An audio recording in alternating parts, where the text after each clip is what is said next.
Okay, turning now to one of my favorite things when Bill Maher is right. He's raving over President Trump's Iranian strike. I love what he says here. Watch. I loved it. This here, as it relates to That Epstein. was a home run for me and for him. And I'm a guy who was always saying we should, at least when they had the deal, we should try to see if the Obama plan, that the peace deal that Obama made, can work.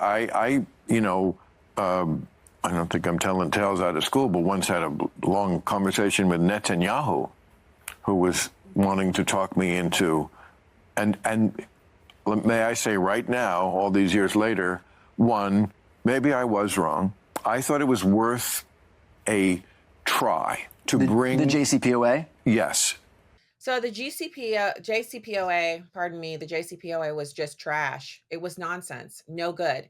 And I really want to highlight one of the things that's happening right now. You see Stephen A. Smith, John Fetterman, and Bill Maher. They're very prominent Democrats, and they're the only ones who are willing to actually give a comment and give a word to President Trump that makes it possible for all of us to actually appreciate what's happening.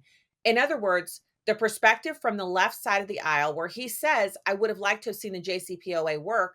It was given an opportunity to work. It came into fruition under the Obama administration, and it continued for a while. And the Iranians took advantage of all of the loopholes in it and the softness of that actual policy. So President Trump got rid of it the minute he came into office. And it was to our benefit that he did so, because he was able to stop the Iranians from proxy sponsoring terror around the globe by putting sanctions on them and hampering their ability to sell oil on the open market. That's why we saw terrorism go down in the first Trump administration. We saw terrorism around the world go up a bit during the Biden administration, especially with the attack on Israel by, unbelievably, Hamas. They're supposed to be poverty stricken, yet they were able to launch that attack on Israel and do so much damage. And they're still doing damage because the remaining hostages have not been returned.